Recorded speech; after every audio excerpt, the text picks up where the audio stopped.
Susan B. Anthony was the child of Daniel Anthony and Lucy Reed and brought up in West Grove, Adams, Massachusetts. Susan was a clever child, seeing as she learned to read at the age of 3. Her father placed her in a group homeschool where he taught Susan himself when she was 6. Mary Perkins, another teacher there, conveyed a progressive image of womanhood to Anthony, further fostering her growing belief in women's equality. In 1873, Anthony was sent to Deborah Moslin's Female Seminary, a Quaker boarding school in Philadelphia.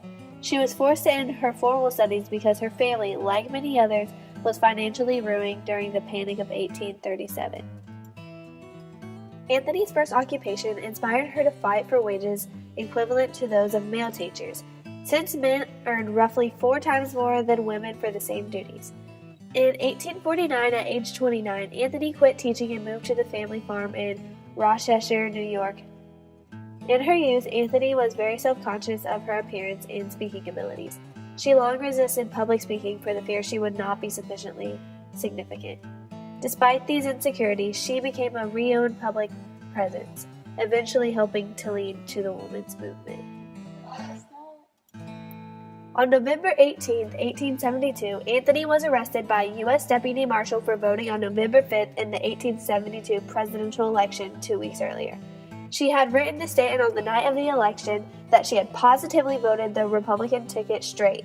She was tried and convicted 7 months later despite the stirring and eloquent presentation of her arguments in the 14th Amendment. The privileges of citizenship, which contained no gender qualification, gave women the constitutional right to vote in federal elections. The judge refused to allow Anthony to stand up for herself throughout the trial. The sentence was a $100 fine, but not imprisonment. True to her word in court, "I shall never pay $1 of your unjust penalty," she never paid the fine for the rest of her life. After her trial, Anthony petitioned the U.S. Congress to remove the fine in January 1874.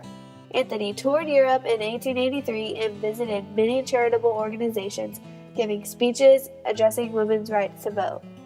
In 1893, she joined with Helen Barnett Montgomery in forming a chapter of the Women's Educational and Industrial Union Rochester. In 1869, Anthony and Elizabeth Cady Stanton founded the National Women's Suffrage Association, an organization dedicated to gaining women's suffrage. In the early years of the National Women's Suffrage Association, Anthony made many attempts to unite women in the labor movement with suffragist cause, but with little success. She and Stanton were leaders at the 1868 convention of the National Labor Movement. However, Anthony recklessly separated the labor movement because she openly encouraged women to achieve economic independence by entering the printing trades where male workers were on strike at the time, but she was later expelled for this controversy. In February 1890, Anthony organized the combining of the National Women's Association with Lucy Stone's more moderate American Women's Suffrage Association, creating the National American Women's Suffrage Association. The creation of the NAWSA effectively lowered the more primary elements with the women's movement, including Stanton.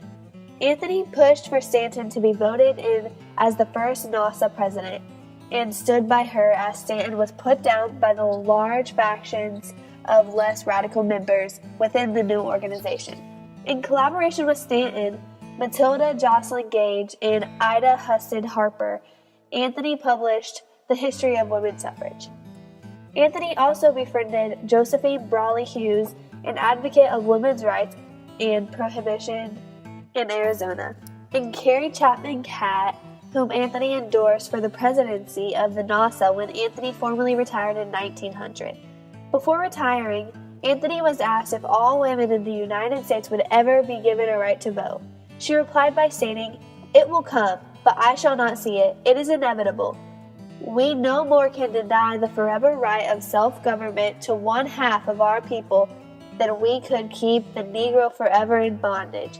It will not be wrought by the same disrupting forces that freed the slave, but come it will, and I believe within a generation."